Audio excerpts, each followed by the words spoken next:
Magandang umaga. Pag-usapan po natin sa ngayon yung kasong sinampa ng Department of Justice sa Sabongero case. Kasama na pala si Erwin Tulfo. Kinumpirma mismo ng abogado ni Atong Ang. sorry. So, kasama siya. Meanwhile, bago natin pag-usapan yon, pero sinabi din ito ng abogado ni Atong Ang na mali. O, ito po si Toto Tirador. Ang ating pag-usapan ngayon ay isa namang masigabong usapin sa larangan ng katarungan. Pero bago ang lahat yan, nais ko muna kayong dalhin sa aking station, channel ID. At ito pong aking channel ID. Ignorancia lehes. Ulit. Ignorancia lehes. Nun excusat. Ignorance of the law excuses no one. Ang kamangmangan o walang kaalaman sa batas ay hindi pinapatawad. Kaya subscribe na kayo sa channel ni Dr. Toto Tirador. Follow mo ko sa Facebook, Bertene Catalonia Housing. Follow mo ko sa Instagram at saka sa TikTok. Dito po, marami kang malalaman kung paano i-apply ang mga batas sa pangunahing isyu ng ating bayan. Tara na! O sige. So ngayon, ating pag-usapan ito ngayon yung sulat na pinalabas na press release ng abogado ni Atong Ang. Ito naman pong sulat niya ay hango naman ito sa reaksyon nila laban sa sinabi ni DOJ Secretary Boying Rimulya na kumbaga kinakasana nila ang kaso. Tapos dito ay nakumpirma mo na yung nakalik na listahan kung sino kinasuhan na 59 o 60 lahat ay kasama si Erwin Tulfo. Yan po ang ano natin. So kung kasama si Erwin Tulfo ay tingnan natin kung paano yan. At at least ang akin siniwalat ng isang araw ay nakabase po sa isang video na ebidensya na kung saan ay tinanggap ni Erwin Tulfo ang mga ambulansya na binigay ni Atong Ang sa kanya. Bakit siya binigyan? Yung pala'y kasama. So ito muna, tingnan muna natin kung ano yung sinabi ni Boying Rimulya. Kasi pinapasinungalingan lang itong sinabi ni Boying Rimulya. Okay, pasok po na natin si Boying Rimulya. Yan, si Boying Rimulya. Pasok, Boying! Their stories. Yung talaga, gawain talaga ng ano yan ng mga abogado. Di ba? Sabi ko nga, ang kalaban namin dito, the best lawyers money can buy. Yan, ang abogado ang tinitira ni Boying, yun yung abogado ni Atong Ang. Malaman natin kung sinong abogado yun. The best lawyers money can buy at mag-imbento ng kwento para lamang depensahan ang kanilang kliyente. Yan ang pinakawalang kwentang klaseng pag-aabogado. Yung mag-imbento ka para depensahan mo yung kliyente. Mag-imbento ka ng kwento, ayan, pakinggan natin si Boying. Pera-pera lang yan sa kanila. Pera lang yan. Yan ang banat ni Justice Secretary Boying Rimulya sa legal counsel ng umano'y mastermind ng missing Sabongeros, ang bilyonaryo gaming tycoon na si Charlie Atong Ang. Matapos opisyal na magsampa ng patong-patong na reklamong murder at serious illegal detention ang mga pamilya ng missing Sabongeros laban kay Ang at iba pang miyembro ng tinatawag na Alpha Group. Matatanda ang nagsalita sa Billionaire News Channel. Yan member ng Alpha Group. Yan si Atong Ang, sa kaliwa niya si Caroline Cruz, Attorney Caroline Cruz. Ang wala diyan si Erwin Tulfo, si Jonel Patidungan, si Jonel Istomo, at sino pang iba? Ang nitong nakaraang linggo. Ayon sa isa sa kanyang mga abogado, hindi si Ang mastermind sa pagdukot at pagpatay ng mga nawawalang Sabongero. Ang kanyang itinuturo mga salarin ang umano'y Patidongan Brothers Syndicate at ang ulo umano ng operasyon, ang whistleblower na si Julie Dondon Patidongan. Habang ang mga kapatid nitong sina Elakim at Jose na kasalukuyang nasa kustodiya ng Philippine National Police at isa pang lalaking nagngangalang Rolando ang itinuturing na mga tirador o ang first-level implementers at kanang kamay ni Dondon. Pero ani SOJ Remulla, paraan lamang umano ito ng mga tunay na suspect para guluhin ang daloy ng kwento at Oo, investigasyon. Ato nga. Very rare to. I think it's the first time in Philippine history that we have something like this. Na meron talagang whistleblower sa acts ng isang criminal organization. And I think that we should appreciate the fact that Oo. he's coming out bravely to do this. Kaya kuan, sumasaludo ko kay Dondon Patidungan, kahit ano pang kwentong sinasabi sa iyo, at dinala mo pa dito ang karagdagang napakatindi na testigo sa mga krimen ginawa ni Atong ang iyong kapatid, si Ilakim Patidungan at si Jose Patidungan. May isa pang Ronald Patidungan. Pero tingnan naman natin kung ano naman ang reaksyon ng abogado ni Atong Ang. Ito pakita ko, ang sabi nila, pero nagulat ako nung binasa ko, kasama si Erwin Tulfo. Grabe. Hindi nga, Erwin, mula noon hanggang hindi ka na sumasagot.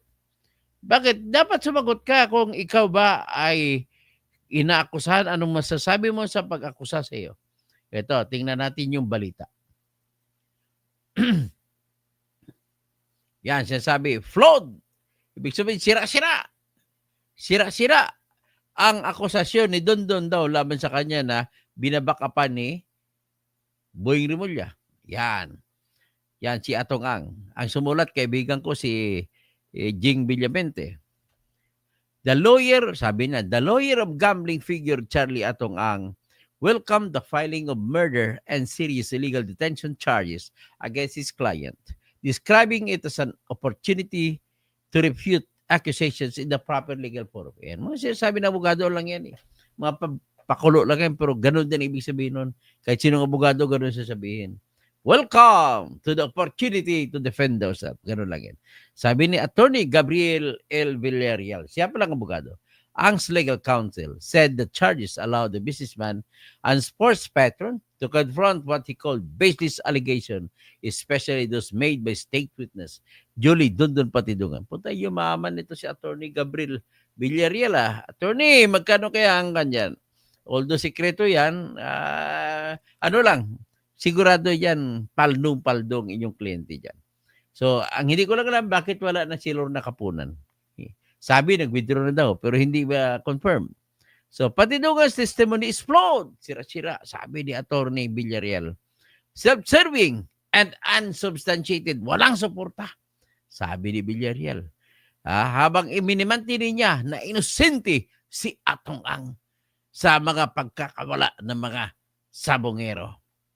So, ang pamahalaan ay naglunsad ng paghahanap ng mga sabongero, mga manamatay doon sa Taal Lake. At sinasabi nila yung mga manakuhang mga boto, pero sa isang boto doon, sinasabi ni Atong Ang, ni isa doon ay walang nakita na may DNA. So, ibig sabihin, gusto na palabasin na sira-sira talaga o sira ulo ito si Boying Remulla. He expressed sympathy, sabi ni Attorney Villarreal, nagsisimpatiya sila sa mga pamilya ng biktima. At kailangan ay ayusin ang paghahanap ng katotohanan. At sila'y binabalaan niya ni Atty. Villarreal na huwag kayong maniwala kay Dondon Patidungan. Si Dondon Patidungan ay lang yan, may sariling interest. Sabi niya si Patidungan, inamin naman nila ay nagtrabaho kay Atong Ang ng mahigit 15 years. Wala na problema ngayon. Inamin nyo na. Eventually becoming a close associate and trusted figure within the organization.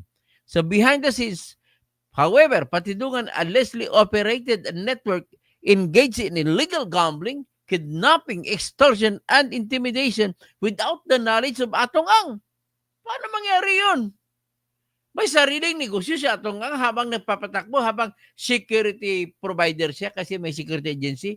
Lahat ng mga establishmento ni Atong Ang nasabungan sa Lipa, sa Santa Cruz, sa Manila Arena ay si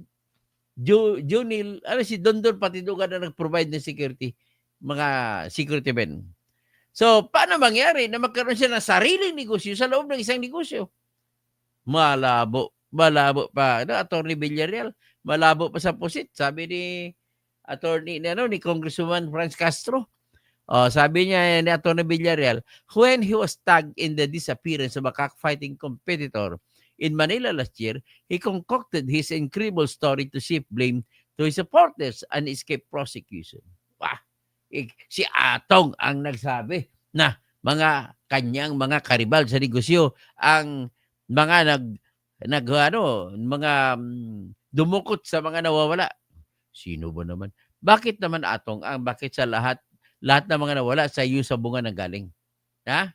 At bakit walang nawala sa sabungan sa isabong ni Bong Pinida? Walang nawala sa isabong ni Arnie Teves. Walang nawala sa isabong ni Patrick Antonio at saka si Camilo Cascolan at saka yung isa pa. Sabi niya, 2 Patidungan's relatives, itong kapatid niya, who were recently arrested will also testify against Ang, according to Justice Secretary Jesus Crispin Remulla. It's lamentable, nakakalungkot, sabi niya. At ang publiko ay niluloko sa mga manipulador na nagkunwari na nandun sila sa loob among the victims of the tragedy that he orchestrated. As charges were formally filed with the Department of Justice against Ang and several unidentified individuals, a purported leaked list information of patidungan sa PDBit began circulating online and it is now called as the Alpha Group. Sino yung mga Alpha Group? Nilagay dito. The list includes Atong Ang, Senator Erwin Tolpo. Yan na, official na si Senator Erwin Tolpo. Involved. Retired Lieutenant General Jonel Istomo. Mayor Bernie Tacoy of Matagob, Leyte. Mayor Vincent Adjay of Mejia of Tiao, Quezon Province. Former NBI official Angelito Guerra. May mapapala ka dito. Director Jaime Santiago. Pitmasters CEO Eric De La Rosa. Pitmasters Foundation President Gerardo Jerry Ramos. Representative Sunny Lagun. Of Blue Blade Game Farm. Richard Reaper Perez of Santa Rosa Mega Cockpit. Arman Santos of Jade Resort Game Farm. Edwin Amo Tose. Jan Kapinpin of Barbaro Game Farm. Joey De Los Santos of JDLS Game Farm. And Lorna Lee. Ba't wala si Gretchen Barito dito? According to the leaked document, the group allegedly extorted millions from poor Sabongeros. Those who failed or refused to pay were reportedly abducted and killed. So, yan ang parusa. Yan ang kwento ng bayan. Ladies and gentlemen, ano pong ibig sabihin yan? So, pakinggan po natin. Sundan natin ang balitang ito. Ha? Ito, mag-shoutout na lang ako. Dito kay Valerie Serna, kay Emil Dasinoy Talaugon. Thank you, Dr. Attorney Toto Kausing. Amil Muti Talib. Engineer Totski, Assalamualaikum. Alaikum assalam. Tiradura na. Oknik J, good morning, Dr. Toto Kausing. Amil Muti Talib. Engineer Totski, tiradura na mga member ng Tuadcom. Okay. Tirahin natin sila. Ra Sulaiman, room 154, emiso. Marawi, 88. Pareho tayong 88 na gumraduate. Ano imo room number? Room number ko sa Super New Boys Dormitory ako, room 22. Kasama ko doon si Engineer Alex Muhammad. Roommate ko, yung mga Maranao na mga engineers. Yan ang roommate ko. Tommy Chavez, good evening po, Atty. Toto. Klaro po, paliwanag nyo. Marami ako natutunan sa inyo. Sige, basta makinig lang kayo. Marami kayo matutunan sa akin. Basta Ilonggo. Guwapo. Okay, Oknek. Si Erin or Erich Tolpo ay dati na na-involve sa dollar smuggling noong early to mid-80s. Yes, alam ko yan. Si Percy Lapid nag-expose niyan. Si Erwin Tolpo nagtutulak ng kariton. Nagtutulak ng dollar ang laman. Nahuli ng mga tauhan ni Fabian Ber. Nako, patay sana yun. Firing squad sana yun. Nakiusap na lang ang kuya na si Ramon Tolpo at ipinasibat sa Amerika. At tumagal sa Amerika. Naging sundalo pa sa Amerika. Nagiging Amerikano pa. Nagkaroon pa ng passport na si Erich Sylvester Tolpo. So, yan ang iyong napala. Mr. Erwin Tolpo, nakakahiya ka. Alam mo na yung mga depekto mo, bakit sinasamantala mo yung pagiging popular mo? Para lamang mabibigyan mo ng reklamo, ng problema ang ating bansa. Hindi ka naman magaling. Bakit ka nagpapresenta? Wala ka naman kwenta yung mga trabaho mo. Kakahiya ka. Pasensya na po, Erwin. Pero I beg your pardon. I will not surrender when I argue that you are not a good senator. You are a rotten man. You are not fit to that office. And mind you, you are an American. You have that allegiance to the United States flag. Bakit, ha? Erwin Sabongero, Tolpo. Bakit? Kasi naging sundalo ka, sumumpa ka sa Amerika to defend the flag of the America and their country. Nabuhay ka sa Iraq War. Di ko alam kung bakit nagtatago ka siguro. Kaya hindi ka natamaan ng bala. At nag-proceed ka pa sa Europe. Naging sundalo ka pa doon. Tapos namigay ka pa ng birth certificate na kunwari ikaw ay si Rich Sylvester Tulfo na ipinanganak noong December 30 sa Hawaii, 1965, Hawaii. Ngayon, ang nangyari, ang Sylvester pala, pangalan pala ng tatay niya yan, si Ramon Sylvester Tulfo na taga Batak, Ilocos Norte. Ang kanyang nanay ay si Madam Tisiba na pangasawa ng kanyang tatay na sundalo. Doon sila nagkakita sa Davao Oriental. Kaya taga Davao rin ito si Erwin Tulfo. Maliban sa Ilocano siya pa ay Cebuano rin. So, good evening, Tommy Chavez, good evening po. Tunituto, klaro paliwanag, no?